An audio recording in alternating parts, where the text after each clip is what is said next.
Hello বন্ধুরা, আসসালামু আলাইকুম। আজ আবারও স্বাগত আপনাদের আমার বোধের আওয়াজ চ্যানেলে।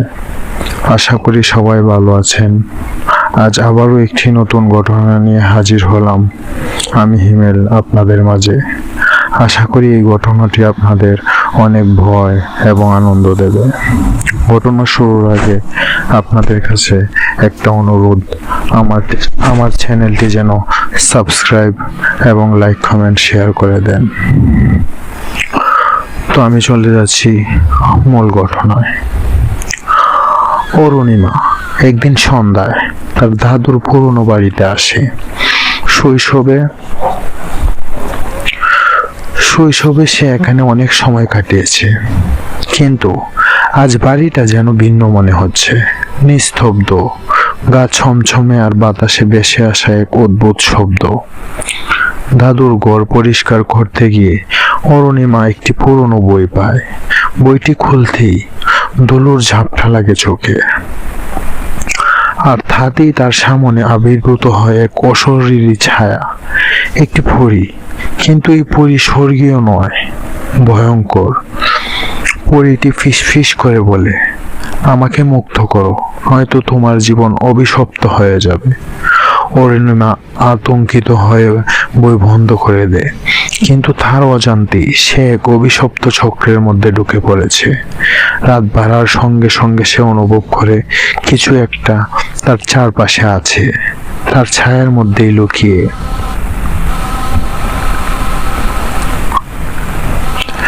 অরুণিমা সেদিন রাতে ঘুমানোর চেষ্টা করছিল, কিন্তু ঘরের কোণ থেকে কিসের যেন ফিসফিসানি শুনতে পেল। প্রথমে সে ভেবেছিল কল্পনা, কিন্তু শব্দটা ধীরে ধীরে স্পষ্ট হচ্ছিল। আমাকে মুক্ত করো, নয়তো তোমার আত্মা আমার হয়ে যাবে। সে ভয়ে কাঁপতে কাঁপতে তাকালো দেয়ালে টাঙানো পুরনো আয়নার দিকে। আয়নার ভেতরে তার প্রতিবিম্ব ঠিক ছিল না। চোখের নিচে কালো গর্ত, ঠোঁটে এক অদ্ভুত হাসি।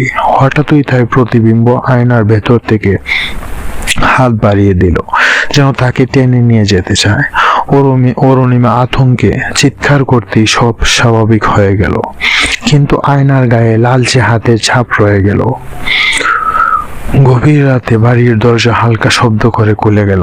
অরুণিমা দরজার দিকে এগিয়ে গিয়ে দেখে দরজার বাইরে ঘন কুয়াশার মাঝে দাঁড়িয়ে আছে একটা অবয়ব। সে ধীরে ধীরে এগিয়ে আসছে, তার চোখ দুটো জ্বলছে লাল আলো।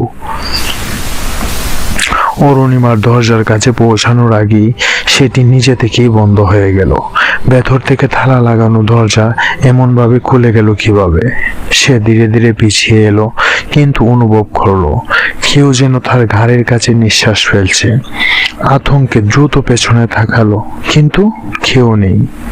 তারপরেই শুনতে পেল ফিসফিসানি, আমাকে মুক্ত করো, নয়তো তুমি আমার জায়গায় বন্দী হয়ে যাবে। অরুণিমার শরীরের লোম দাঁড়িয়ে গেল।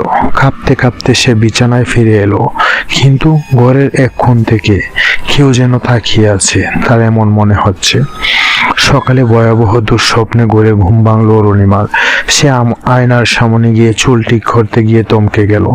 আয়না তার পেছনে দাঁড়িয়ে আছে একটা ছায়া মূর্তি, কিন্তু ঘুরে তাকালেই কিছু নেই। সে দ্রুত ঘর থেকে বেরিয়ে এলো, কিন্তু দরজার বাইরে পায়ের ছাপ, ভেজা কালচে লাল রঙের, যেন কেউ রাতে তার ঘরের দরজা থেকে বেরিয়ে গেছে। রাতের গভীরে হঠাৎ করেই একটা চাপা কান্নার শব্দ ভেসে এলো, যেন একটা ছোট্ট মেয়ে কোথাও বসে কুপিয়ে খাচ্ছে। অরুণিমা প্রথম ভয় পেলেও কৌতূহল সামলাতে না পেরে দরজা খুলে বাইরে তাকালো। করিডোরে কেউ নেই, শুধু দূরে একটা ছায়ামূর্তি বসে আছে। সে ধীরে ধীরে কাছে এগোতেই ছায়ামূর্তিটি মুখ তুলল, এবং তার চোখ দুটি ছিল গভীর ফাঁকা, একেবারে শূন্য। তুমি চলে যেতে পারবে না, ছায়ামূর্তিটা ফিসফিস করে বলল। অরুণিমা চিৎকার করে দরজা বন্ধ করে দিল, কিন্তু দরজার ওপারে সেই কান্না থামল না। অরুণিমা রাতে ঘুমানোর চেষ্টা করছিল, কিন্তু দরজার নিচ দিয়ে খাল যেন ছোট ছোট পায়ের ছাপ গড়ে ঢুকে এলো। পানি পড়ার শব্দের মতো ভেজা পায়ের ছাপ। সে ভয়ে চাদরের নিচে মুখ লুকিয়ে ফেলল। ঠিক তখনই তার বিছানার নিচ থেকে খচখচ শব্দ শোনা গেল। সে ধীরে ধীরে তাকিয়ে দেখলো একটা পুরনো পুতুল পড়ে আছে, কিন্তু তার চোখ দুটো ভৌতিকভাবে কুঁচকে গেছে আর ঠোঁটে অদ্ভুত হাসি। হঠাৎ পুতুলটা নিজে থেকেই তার দিকে ঘুরে তাকালো এবং ফিস ফিস করে বলল, তোমার সময় ফুরিয়ে এসেছে। রাত তখন প্রায় 3টা। অরুণিমার ঘরের দেয়াল থেকে আসতে লাগলো ফিস ফিস করে কথা বলার শব্দ। সে কান পেতে শুনতে লাগলো, ও এখনো বেঁচে আছে, তাকে নিয়ে যেতে হবে আজ রাতেই। তার গা হিম হয়ে গেল। হঠাৎ জানালার বাইরে থেকে একটা হাত এসে পর্দা সরিয়ে দিল, কিন্তু বাইরে তো কেউ থাকার কথা নয়। অরুণিমা জানালার কাছে গেলেই অনুভব করত কেউ তাকে দেখছে। একদিন সে জানালার পর্দা সরিয়ে দিল আর সাথে সাথে ভেতরে ঢুকে পড়লো কালো ধোঁয়ার মতো কিছু একটা। সে আতঙ্কে ঘরের আলো জ্বালাতে গেল, কিন্তু তার হাত চেপে ধরে ঠান্ডা হিমশীতল একটা হাত। পিছনে তাকিয়ে দেখলো একটা ছায়া দাঁড়িয়ে আছে, কিন্তু সেটা মানুষের নয়, পরীর মতো দেখতে। তবে সেই পরী মৃত। তুমি আমার জায়গায় আসছো, ছায়াটা ফিস ফিস করে বলল। ঘটনাগুলো অরুণিমাকে পাগল করে দিচ্ছিল। একদিন সে আয়নার সামনে দাঁড়িয়ে দেখতে লাগলো নিজেকে, কিন্তু হঠাৎ আয়নার ভেতর তার প্রতিচ্ছবি মুচকি হাসলো। অরুণিমা তো হাসেনি। তারপর প্রতিচ্ছবিটি বলল, এখান থেকে আমি তুমি আর তুমিই আমি। এরপর আয়নার ভেতর থেকে একটা হাত বেরিয়ে এলো। অরুণিমা আয়নার সামনে হতভম্ব হয়ে দাঁড়িয়েছিল। তার প্রতিচ্ছবির ঠোঁট ধীরে ধীরে বিকৃত হাসিতে পরিণত হলো। হঠাৎ আয়নার ভেতর থেকে একটা কালো হাত বেরিয়ে এলো। হাতটা তার কাঁধে চেপে ধরলো এবং আয়নার ওপারে টেনে নিতে লাগলো। সে প্রাণপণে নিজেকে ছাড়ানোর চেষ্টা করছিল, কিন্তু তখনই তার কানে এলো বহু কণ্ঠের ফিসফিসানি, তুমি আমাদের জায়গায় আসবে চিরদিনের জন্য। রাতে হঠাৎ জানালার কাছে আঘাতের শব্দ হলো। প্রথমে ভেবেছিল বাতাস, কিন্তু এবার থাকাতেই তার বুকের রক্ত হিম হয়ে গেল। একটি মুখ রক্তাক্ত বিকৃত জানালার বাইরে থেকে তাকিয়ে আছে। তারপর ধীরে ধীরে ঠোঁট নাড়িয়ে বলল, এসো, আমাদের সাথে এসো। অরুণিমা আতঙ্কে জানালা থেকে সরে গেল, কিন্তু তার পেছনেই একটা ঠান্ডা নিঃশ্বাস পড়ল। ঠিক 3টা বাজলো। অরুণিমার ঘরের দরজা 3বার টোকা পড়ল, ঠক ঠক ঠক। সে ঘুমের মধ্যে থাকলেও সঙ্গে সঙ্গে জেগে উঠল। কে? তার কণ্ঠ কাঁপছিল, কিন্তু কোনো উত্তর এলো না। দরজার নিচ দিয়ে আবারও ভেজা পায়ের ছাপ ঘরে ঢুকে এলো। তখনই দরজার ওপাশ থেকে ফিস ফিস এলো, আমি ঢুকতে পারি? সকালে ঘুম থেকে উঠে দেয়ালের দিকে তাকিয়ে অরুণিমা চিৎকার করে উঠল। লাল রঙের, নাকি রক্তে বড় বড় করে লেখা, আমাদের কাছে চলে আসো। তার নিচে আঁকা ছিল 5টি হাতের ছাপ, বাচ্চাদের ছোট ছোট হাতের ছাপ। এক রাতে অদ্ভুত গানের শব্দে ঘুম ভেঙে গেল অরুণিমার। একটি শিশু গুনগুন করে গান গাইছে, তুমি পালাতে পারবে না, তুমি পালাতে পারবে না। অরুণিমা আলো জ্বালানোর চেষ্টা করলো, কিন্তু সুইচ নষ্ট হয়ে গিয়েছিল। অন্ধকারে সে অনুভব করলো কেউ বিছানার নিচ থেকে বেরিয়ে আসছে। আমাকে মুক্ত করো। রাতে তার কানে ভেসে এলো পরিচিত সেই ভয়ঙ্কর কণ্ঠস্বর, আমি কিভাবে তোমাকে মুক্ত করব? কিন্তু কোনো উত্তর এলো না। তার বদলে খুলের ওপর এসে পড়লো একটা পুরনো নোটবুক। পাতা খুলতেই লেখা, এখনই চলে যাও, নয়তো তুমি আর কখনো বাঁচতে পারবে না। রাতে দরজার নিচ দিয়ে ছায়া পড়ে রইল। কেউ একজন দাঁড়িয়ে আছে দরজার পাশে। কে? অরুণিমা বলল। কোনো উত্তর নেই। আস্তে আস্তে দরজা খুলতেই সামনে দাঁড়িয়ে আছে অরুণিমার মতো দেখতে কেউ, কিন্তু তার চোখে মাংস নেই, শুধু ফাঁকা গর্ত। রাত বাড়ার সঙ্গে সঙ্গে তার চারপাশের বাতাস ভারী হয়ে উঠল। আবার সেই শব্দ, যে আমাকে মুক্ত করো। এইবার কণ্ঠস্বর একেবারে তার কানের পাশে। সে পেছনে তাকাতেই দেখলো একটা কালো পরী তার ঠিক সামনে দাঁড়িয়ে আছে। অরুণিমা বুঝতে পারছিল সে এখন সম্পূর্ণ ঘেরাটোপে আটকে গেছে। হঠাৎ করে সব জানালা দরজা বন্ধ হয়ে গেল, আর একসঙ্গে অনেক কণ্ঠস্বর চিৎকার করে উঠল, এখন তুমি আমাদের। অরুণিমা জানে পালানোর একমাত্র উপায় সত্য খুঁজে বের করা। সে পুরনো সেই বইটা আবার করলো, আর সাথে সাথে ঘরের বাতাস বদলে গেল। একটা বিকট আওয়াজ হলো, আর অন্ধকারের ভেতর থেকে পরীটা বলে উঠলো, তুমি পালাতে পারবে না। হঠাৎ সবকিছু অন্ধকার হয়ে গেল। অরুণিমা একদম পাগল হয়ে যাচ্ছিল এসব কাহিনীতে। রাতে তার ঘুম তাকে শিকল বাঁধা এক ঝোলের মতো আটকে রেখেছিল। রাতের আঁধারে যখন ঘরটা নিঃশব্দ হয়ে যেত, সে ঠিক সেই সময় অনুভব করত কিছু অদ্ভুত উপস্থিতি। একদিন রাতে তার ঘরের সামনে একদল শ্বেতবস্ত্রা নারী দাঁড়িয়েছিল। মুখে অভিশাপের ভাষা উচ্চারণ করছিল তারা। তোমাকে মুক্তি দিতে এসেছি, কিন্তু তুমি যদি আমাদের শর্ত না মানো তাহলে চিরকাল এই ঘরে বন্দি থাকবে। অরুণিমা ভয়ঙ্কর চিৎকার করলেও তার গলা যেন শুকিয়ে গিয়েছিল, শব্দ বের হচ্ছিল না। সে তার চোখ খুলতেই তারা একে একে অদৃশ্য হয়ে গেল।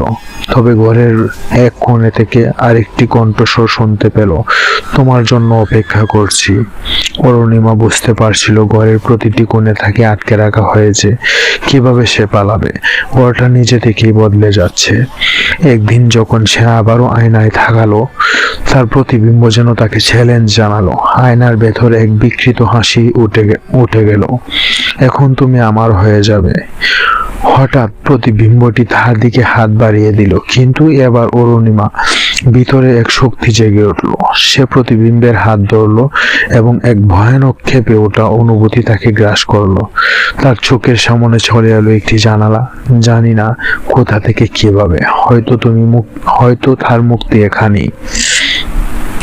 রাতে ঘরের বাতাস যেন ভারী হয়ে উঠল। কোথাও দূরে কেউ একটা গান গাইছে, ভীষণ বিষাদময়, ভয়ঙ্কর। অরুণিমা হঠাৎ করে উপলব্ধি করলো এটি কোনো সাধারণ গান নয়, এটি ছিল মৃতদের গানের আওয়াজ। গানটি ছিল এক ভয়ের আহ্বান, তোমরা কি আসবে, আমাদের সঙ্গী হবে। তার পেছন থেকে কয়েকটি সাদা কঙ্কাল মূর্তি উঠে এলো। তার গানের আওয়াজ আরো জোরালো হয়ে উঠল। তারা যেন তাকে জোর করে ডেকে নিয়ে যাচ্ছিল।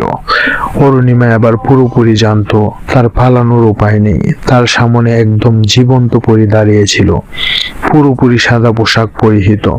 তার চোখের গভীর শূন্যতা, মুখে ভয়াবহ হাসি। পরীটি বলল, তুমি আমাদের সাথে আসবে, একবার চলে গেলে তুমি আর ফিরে আসবে না। অরুণিমা কাঁপতে কাঁপতে নিকটবর্তী দরজা খুলে ফেলল, কিন্তু ওই মুহূর্তে পরীটি তার হাত চেপে ধরল এবং তার চিৎকার সব স্তব্ধ হয়ে গেল। ততক্ষণ সে কিছু বুঝে উঠতে পারলো না। পরীটি তাকে নিয়ে অন্ধকারে গাঢ় হয়ে মিলিয়ে গেল। অরুণিমা তার নিজেকে খুঁজে পেল না। পুরো ঘরটা অন্ধকারে ঢেকে গেল, তার চারপাশে মৃত্যুর শ্বাস। পরীটি তাকে এক অদ্ভুত দরজার দিকে নিয়ে গেল। দরজার ওপাশে অন্ধকার এবং পুরনো মাকড়সার জাল ছড়িয়েছিল। দরজাটি খুলতেই তাকে এক ভয়ঙ্কর পৃথিবী অপেক্ষা করছিল। এখানে কোনো সময় ছিল না, কেউ ছিল না, শুধু ছায়া আর বোধ। অরুণিমা নিজের আত্মাকে হারিয়ে ফেলেছিল। তার চোখে এক রহস্যময় দুনিয়া ভেসে উঠল, বয়ে এক সীমাহীন আচ্ছাদ। আর তখনই সেই পরীটি বলল, এখানে তোমার ঠাঁই, তুমি চিরকাল এখানেই থাকবে। অরুণিমা এক শীর্ণ ধ্বংসপ্রাপ্ত ঘরের মধ্যে বসেছিল। চারপাশে পুরনো খাটের মেঝেতে তার নোংরা দেয়াল, তার সামনে দুটি মুখ। এটি তার নিজের, কিন্তু বিকৃত। এখানে কি হবে? সে চিৎকার করলো, কিন্তু কোনো উত্তর আসলো না। বহু মানুষের ছায়া দেয়ালের ওপারে দাঁড়িয়েছিল, আর কেউ একজন বলল, এখন তুমি একেবারে আমাদের জায়গায় চলে এসেছো। তারা সবাই ধীরে ধীরে এগিয়ে আসছিল, আর অরুণিমা বুঝতে পারছিল সে আর কখনো মুক্ত হতে পারবে না। অরুণিমার চোখে অন্ধকার কুয়াশা নিয়ে দাঁড়িয়েছিল। এখন সে জানতো সব শেষ, কেউ তাকে আর উদ্ধার করতে পারবে না। সেই মুহূর্তে পরীটি এক শেষ ঘোষণা দিল, তুমি এখন আমাদের, চিরকাল আমাদের সঙ্গে থাকবে। তারপর হঠাৎ অরুণিমার মনে হলো তার দোয়া পড়া উচিত এখন। তখন সে তাদের ধর্মের মন্ত্র পাঠ করতে লাগলো। ঠিক তখনই সবকিছু যেন বাতাসে মিলিয়ে গেল এবং সে তার ঘরেই তাকে অনুভব করলো। তখন সে বুঝতে পারলো আমার এইভাবে থাকলে চলবে না, আমার কারো সাহায্য নিতে হবে। ঠিক তখনই সে দেখতে পেল যে মনে হচ্ছে ফজরের আজান পড়েছে। তখন সে বেরিয়ে এলো ঘর থেকে বেরিয়ে এলে তার নানির রুমে চলে গেল। গিয়ে তার নানির সাথে সবটা ঘটনা শেয়ার করলো। তার নানু বলল, তোমাকে আমি সকালে মন্দিরে নিয়ে যাব, তুমি এখন যাও। তখন ওর নানি সকালবেলায় ওকে মন্দিরে নিয়ে গেল। নিয়ে যাওয়ার পরে মন্দিরের পুরোহিত অরুণিমাকে দেখে বলল, ওর তো ভয়ানক বিপদ, ওকে পরি ধরেছে, ওকে নিয়ে যাবে। তখন অরুণিমার নানি বলল যে এটার কোনো একটা ব্যবস্থা করে দিন আপনি। তখন ওই মন্দিরের পুরোহিত বলল, আচ্ছা ঠিক আছে, আপনারা বাড়ি যান, পরে আমি আপনাদের সাথে এসে দেখা করব। তখন ওনারা বাড়িতে চলে আসেন। ওই দিন রাতে ওই পুরোহিত অরুণিমার নানু বাড়িতে আসেন। এসে বারান্দায় বসে বলেন যে আপনারা এখানে আসুন। তখন ওই পুরোহিত চতুর্দিকে মোমবাতি জ্বালিয়ে অরুণিমাকে মাঝখানে বসালো এবং জিজ্ঞাসা করলো, তুমি কি চাও? তখন অরুণিমা কোনো উত্তর দিল না। তখন কি যেন পরে অরুণিমার শরীরে ফু দিল। অরুণিমার শরীরে ফু দেওয়ার সাথে সাথে অরুণিমা চিৎকার করে উঠলো যে আমি ওকে চাই, ও আমাকে জ্বালিয়েছে, আমি ওকে নিয়ে যাব। তখন ওই পুরোহিত বলল, কি চাও তুমি? তখন ও বলল, আমি অরুণিমাকে চাই। তখন ওই পুরোহিত বলল, তুমি তো জিন, ও তো মানুষ, তুমি ওকে কি করে চাও? তখন অরুণিমার কণ্ঠে যেন জিনটা বলছে যে না, আমি ওকেই চাই, ওকে নিয়ে যাব। তখন ওই পুরোহিত বলল, না, তুমি ওকে নিয়ে যেতে পারবে না। তখন ওই পুরোহিত তার হাতের লাঠি দিয়ে আঘাত করতে লাগলো অরুণিমার ছায়ার মধ্যে। আর তখন অরুণিমা চিৎকার করতে লাগলো। আসলে ওই চিৎকার অরুণিমার ছিল না, এটা ছিল মূলত ওই জিনের চিৎকার, যেটা অরুণিমাকে এতদিন ধরে জ্বালিয়েছিল। তখন হঠাৎ করে অরুণিমা বেহুশ হয়ে গেল। তখন ওই পুরোহিত বলল, আজ ও চলে গেছে, ওকে আমি আটকাতে পারিনি, কিন্তু আবার ওকে ধরবো। এই বলে পুরোহিত অরুণিমাকে কিছু পানি পড়া দিয়ে চলে গেল। বলল, ভয় পাওয়ার কিছু নেই, আমি আছি, আবার ওকে ধরবো। এই বলে পুরোহিত চলে গেল। কিন্তু অরুণিমা ঘরে একা থাকতে পারতো না। শুধু চতুর্দিকে ফিসফিসানি আওয়াজ, তোমাকে চলে যেতে হবে, আমাদের সাথে চলে যেতে হবে। এইভাবে অরুণিমার দিন কাটছে। অরুণিমা আরেকদিন রাতের ঘটনা, অরুণিমা ঘুমিয়েছে, ওর নানি পাশেই ছিল। কিন্তু অরুণিমার নানির হঠাৎ করে বাথরুমে যাওয়ার প্রয়োজন হলো। তখন অরুণিমার নানি বাথরুমে যাওয়ার জন্য প্রস্তুত হচ্ছিল। ঠিক তখনই মনে হচ্ছিল বাথরুমের লাইট যেন কে জ্বালিয়ে রেখেছে। তখন অরুণিমার নানি একটু ভয় পেয়ে গেল। বলল, কি ব্যাপার, লাইট জ্বালানো কেন? তখন দেখলো যে না, সব স্বাভাবিক।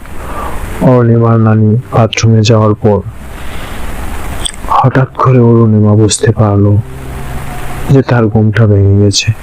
তার ঘুম ভেঙে যাওয়ার পর দেখলো যে তার নানি পাশেই শুয়ে আছে। অরুণিমা বলল, নানু, আমি একটু বাথরুমে যাব, তুমি আমাকে নিয়ে যাবে? তখন দেখলো যে ওর নানি কোনো কথা বলছে না। অরুণিমা ওর নানির দিকে তাকালো, তাকিয়ে দেখলো যে এটা অরুণিমার নানি নয়, বিভৎস একটা মুখ তার দিকে তাকিয়ে খিলখিল করে হাসছে। অরুণিমা চিৎকার করে উঠলো। ওর নানি বাথরুম থেকে দৌড়ে এসে বলল, কি হয়েছে তোর? তখন অরুণিমা বলল, কি ব্যাপার, তুমি ওখান থেকে কোথা থেকে আসলে? অরুণিমার নানু বলল, আমি তো বাথরুমে গিয়েছিলাম। তখন অরুণিমা কিচ্ছু বলল না, কিছু হয়নি, ভয় পেয়েছি, শুয়ে পড়ো। অরুণিমার সকাল হলো। তখন ওর নানিকে বলল, তুমি যখন আমার পাশে ছিলে না, তখনও তুমি আমার পাশেই শুয়েছিলে, আমি এমনই দেখেছিলাম, এই জন্য রাতে আমি ভয় পেয়েছিলাম।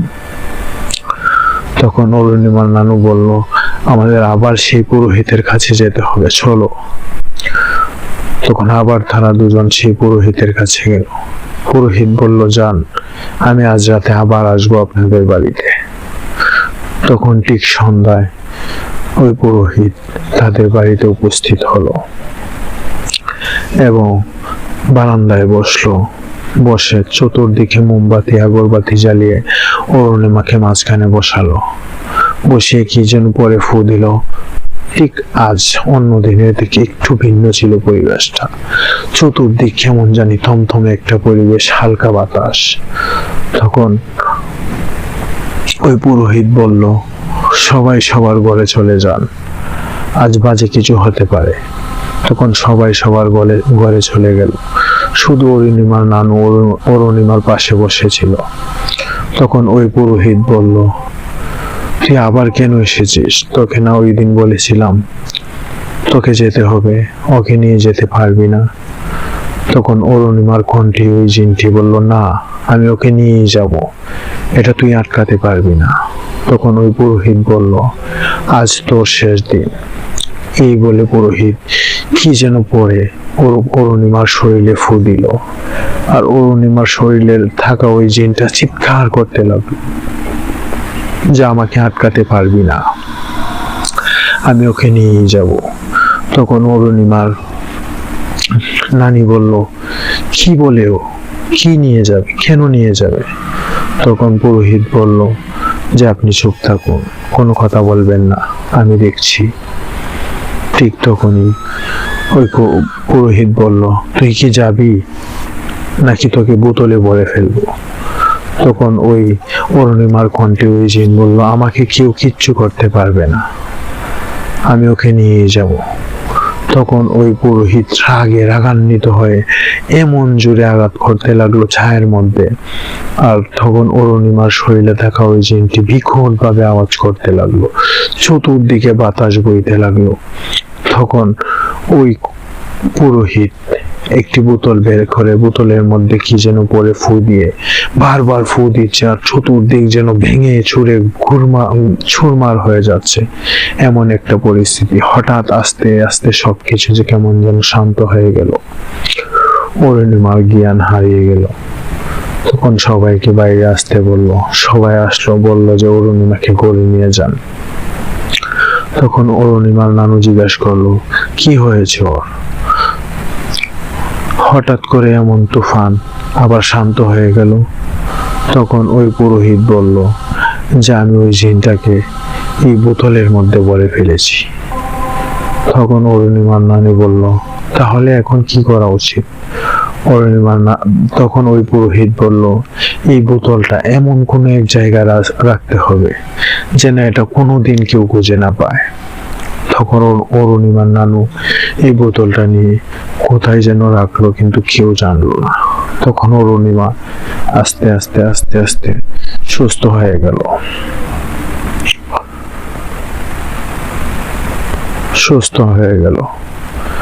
এবং সবকিছু ঠিক আগের মতোই হয়ে গেল।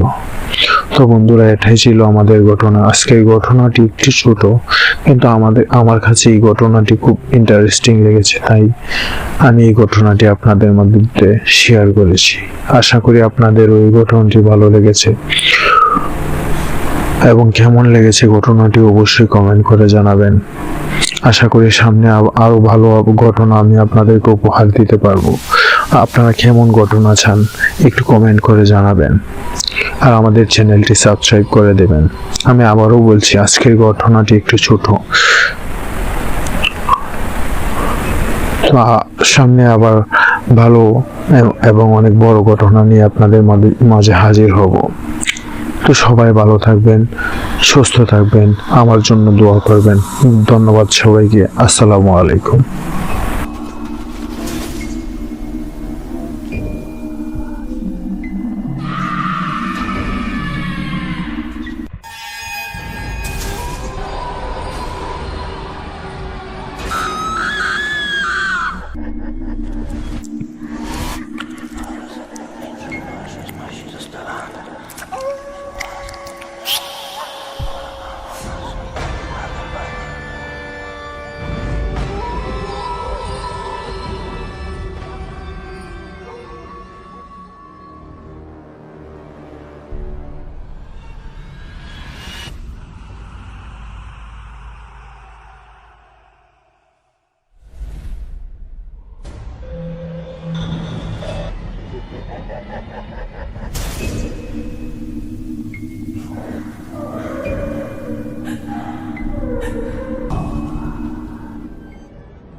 울면 안 돼. 와, 성대했어. 오.